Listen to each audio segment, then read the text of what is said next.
Hai să mergem mai departe. Începe așadar sezonul concediilor, dar și cel al nunților, așa că mare grijă cum vă gestionați bugetul.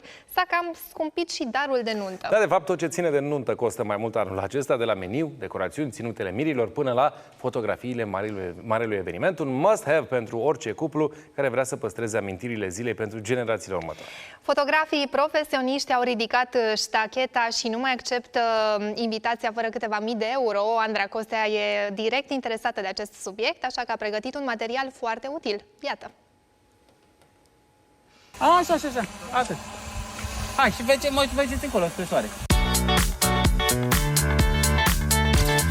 Este unul dintre cele mai importante momente de la nuntă pentru că rămâne o amintire pe viață. Orice cuplu își dorește cele mai frumoase și reușite poze la marele eveniment, așa că alegerea fotografului nu e tocmai ușoară. Larisa a studiat mult piața înainte să se decidă. În primul rând mi-am ales fotograful pe baza colaborării pe care am avut-o de-a lungul anilor. Pe fotografii nu putem să exprimăm decât emoția și cumva bucuria noastră ce se vede pe chip și cred că pentru asta sunt foarte importante. Pentru că așa o să pot să le arăt și copiilor și poate nepoților. Fotograful va petrece toată ziua alături de miri, de la pregătiri, ceremonie religioasă până la petrecere. Mulți organizează a doua zi celebra ședință foto Trash the Dress. Tuturor ne place să fim diferiți și fiecare mire încearcă să aducă această noutate și în nunta lor, cu tot felul de idei cât mai inedite. Am făcut și cu ei în mare și când au sărit în piscină și la înălțime. Atmosfera, decorul și lumina influențează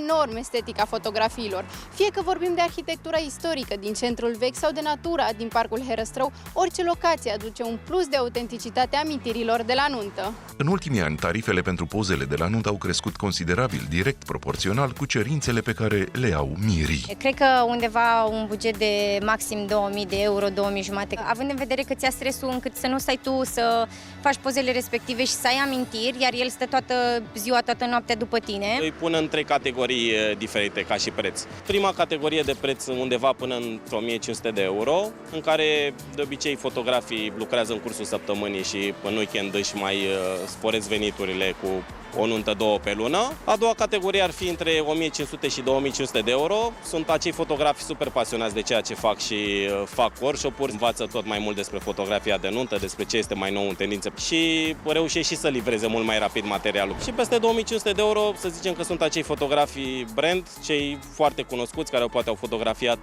cupluri vedete. Prețurile pot ajunge până la 5000 de euro pentru un pachet foto complet.